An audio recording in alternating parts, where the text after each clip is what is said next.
चाणक्य नीति 9वां अध्याय।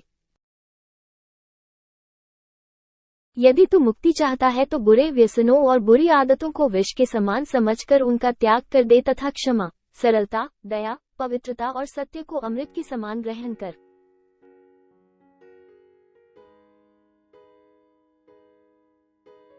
जो लोग एक दूसरे के भेदों को प्रकट करते हैं वे उसी प्रकार नष्ट हो जाते हैं जैसे बाम्बी में फंसकर सांप नष्ट हो जाता है।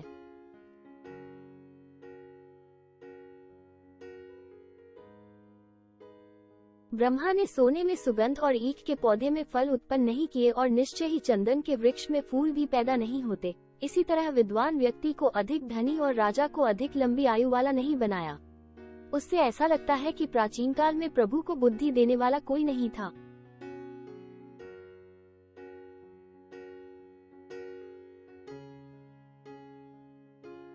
सभी प्रकार की औषधियों में अमृत सबसे प्रमुख औषधि है। सुख देने वाले सब साधनों में भोजन सबसे प्रमुख है। मनुष्य की सभी इंद्रियों में आंखें सबसे प्रधान और श्रेष्ठ हैं, तथा शरीर के सभी अंगों में मनुष्य का सिर सर्वश्रेष्ठ है।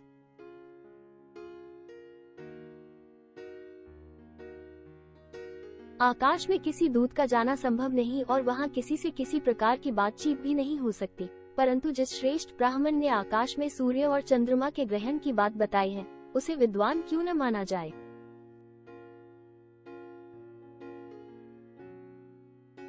विद्यार्थी, सेवक, मार्ग में चलने वाला पथिक, यात्री, भूख से पीड़ित, डरा हुआ व्यक्ति और भंडार की रक्षा करने वाला द्वारपाल यदि अपने कार्यकाल में सो रहे हों तो इन्हें जगा देना चाहिए।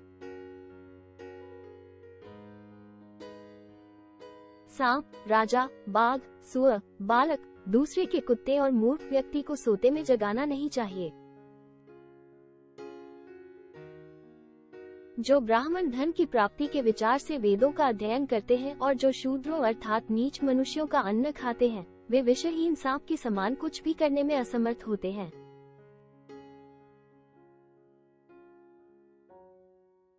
जिसके नाराज होने पर किसी प्रकार का डर नहीं होता और जिसके प्रसन्न होने पर धन प्राप्ति की आशा नहीं होती, जो न दंड दे सकता है और न ही किसी प्रकार की दया प्रकट कर सकता है, उसके नाराज होने पर किसी का कुछ नहीं बिगड़ता।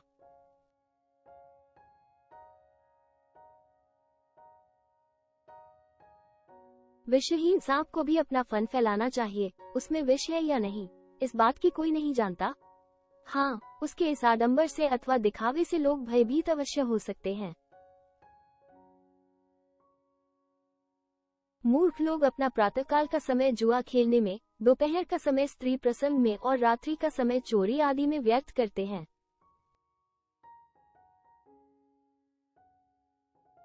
अपने ही हाथ से गुंथी हुई माला, अपने हाथ से घिसा हुआ चंदन और अपने ही हाथ से लिखी हुई भगवान की स्तुति करने से मनुष्य इंद्र की धन संपत्ति को भी वश में कर सकता है।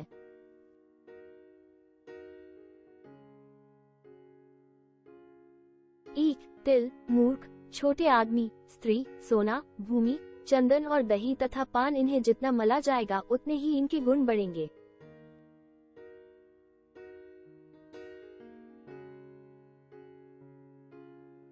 दरिद्र अवस्था में यदि व्यक्ति धैर्य नहीं छोड़ता तो निर्धनता कष्ट नहीं देती। साधारण वस्त्र को यदि साफ रखा जाए तो वह भी अच्छा लगता है। यदि सामान्य भोजन जिसे पुष्टिकारक न माना जाए भी ताज़ा और गर्म गर्म खाया जाए तो अच्छा लगता है। इसी प्रकार सुशीलता आदि गुणों के होने पर कुरूपता बुरी नहीं लगती। अध्याय का सार।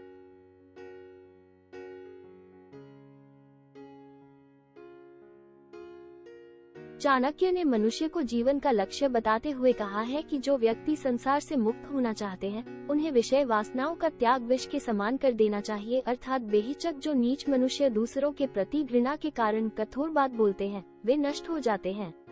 कोई भी उनका सम्मान नहीं करता।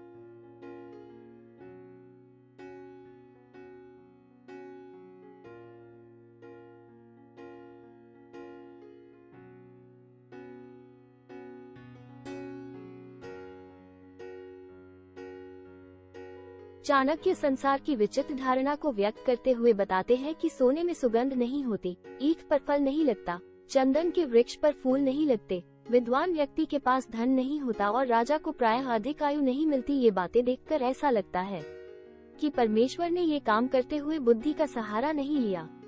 अर्थात भूल तो किसी से भी हो सकती है। काश परमात्मा ने ऐसा किया होता।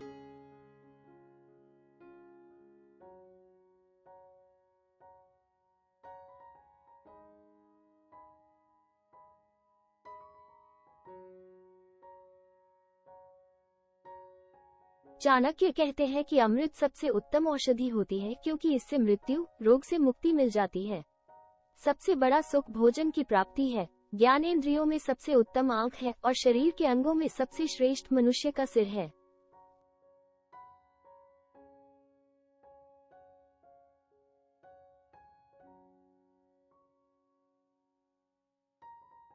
ब्राह्मण की विद्वत्ता बताते हुए चाणक्य का कथन है कि आकाश में कोई गया नहीं, सूर्य चंद्रमा तक कोई पहुंचा नहीं, परंतु जिस विद्वान ब्राह्मण ने उनकी गति, उनके ग्रहण से संबंधित ज्ञान दिया है और भविष्यवाणी की है, उसे विद्वान मानने में संकोच नहीं करना चाहिए।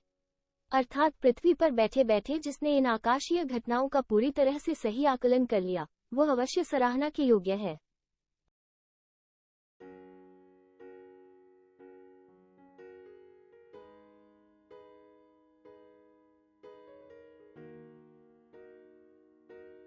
चाणक्य ने अनेक स्थानों पर कहा है कि व्यक्ति को संसार में सतर्क होकर जीवन बिताना चाहिए। विद्यार्थी, नौकर, यात्री और भूख से दुखी, डरा हुआ व्यक्ति और द्वार रक्षक, इन्हें सदा जागते रहना चाहिए। यदि इन्हें सोता देखे तो इन्हें जगा दे, लेकिन राजा, सांप, बाघ, जंगली सुअर और दूसरे का कुत्ता तथा मूर्ख व्यक्ति यदि सोए पड़े हों तो इन्हें जगाना नहीं चाहिए। ये सोए ही हितकारी हैं।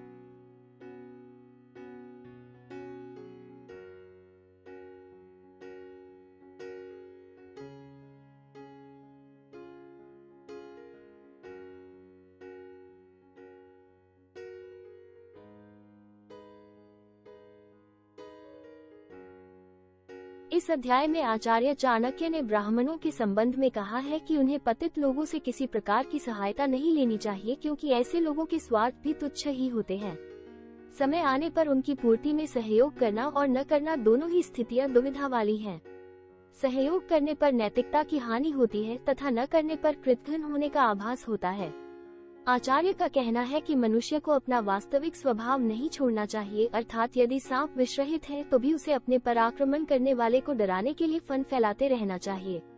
इसका अर्थ यह है कि आडंबर से भी दूसरे व्यक्तियों को प्रभावित किया जा सकता है।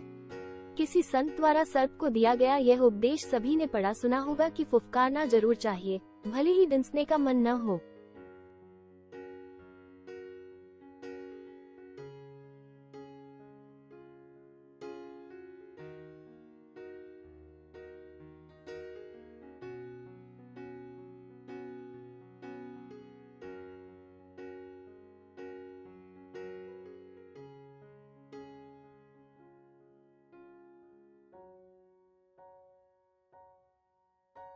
मूर्खों को इस बात का ज्ञान नहीं होता कि किस समय कौन सा कार्य किया जाए। वो प्रातःकाल ही जुआ आदि खेलने लगते हैं, दोपहर का समय भोग विलास और रात्रि का समय चोरी आदि बुरे कामों में बिताते हैं।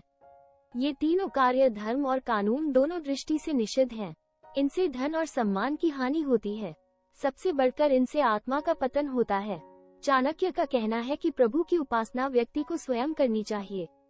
जिस प्रकार भूख प्यास तभी शांत होती है जब आप स्वयं भोजन खाते और पानी पीते हैं, उसी प्रकार आपके द्वारा किए गए शुभ कर्म, ईश्वर उपासना आदि तभी पूरी तरह से फल देता है जब आप उसे स्वयं करें। व्यक्ति को कष्टों में धैर्य रखना चाहिए। धैर्य से कष्ट उतने दुखदायी प्रतीत नहीं होते जितने धैर्य न होने पर।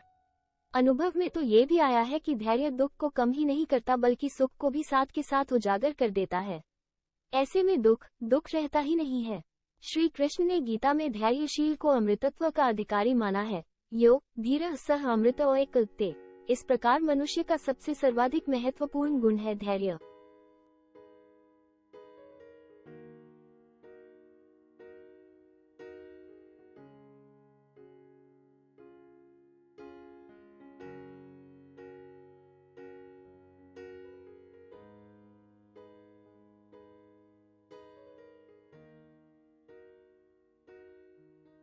Thank you for watching. Stay tuned for more update.